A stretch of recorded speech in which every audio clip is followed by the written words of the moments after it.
for that. So I wanted to anchor this study in what we do here as a center. And literally this Birth 2012 movement for me is literally the anchoring of third level consciousness on the planet. So it's its huge intention, which is what we've been trying to live into in form, is live from a place of level 3. So I'm just going to review these kind of 4 levels of consciousness to make them very, very simple. Number 1 is, why me? This is the victim consciousness of the planet. It's huge. That's why the ball is so much bigger than any other one. It's been here a long time, 15 billion years.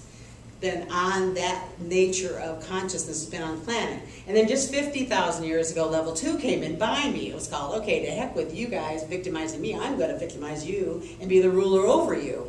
And so I'm going to show you what I can do. So we became manifestors, we became manipulators of our environment, which actually was very healthy. We needed to see that we did have something to do with it. We did. But at the end of level 2, you find out that yes, you had something to do with it, but it wasn't all about you. And you shift to level 3 comes up, it's through you and me. We finally discern that, gee, I've never really done anything on my own. If I look at the shoulders I stand on, every single part of my life has been because of everything that has occurred and all the people in it. I have never of myself done anything.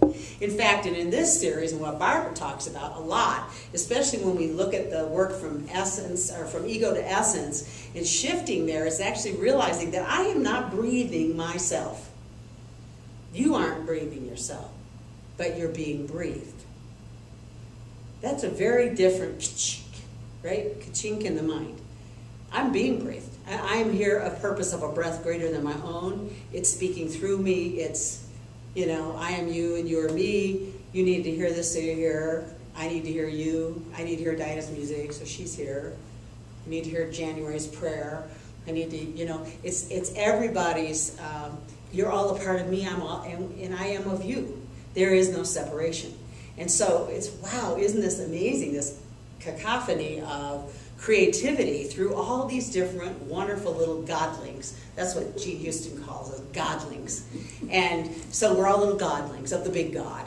And we all make up the big God, and the big God is expressing in and through all of us in creation. And what Barbara Marx Hubbard is bringing to our realization is the whole walk of evolution has been that. Has been that, all the different forms. Energy doesn't ever disappear, it just changes form, and we evolve.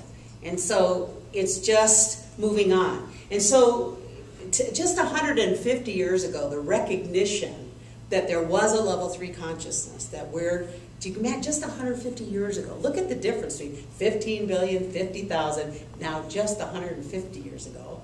So in a sense, this huge quantum shift movement's coming pretty fast on the heels of level 2. Because level 2, if it stays too long, it becomes very destructive. And that's why it gives us all these incredible powers of mind and technology and things like this. So we just blow ourselves up if it's just about the stuff. But what we're learning in this level 3 is that it's much more than the stuff. It's about us, and it's about who we are and how we are in relation to each other, and that it's actually through our co-creation. You and I deciding in mind to set our intent, to set new mental equivalent, to move into being, that it comes to be. This is how it's going to happen. But we have to do it. And that's why Barbara Marx Hubbard said, more than any other time in the life of level 3 consciousness, she wouldn't use that language, but she means that, we have got to come together. We have to be in community. We've got to come out of our holes in our homes and out of isolation and come into and learn what does it mean to create a community of people like us.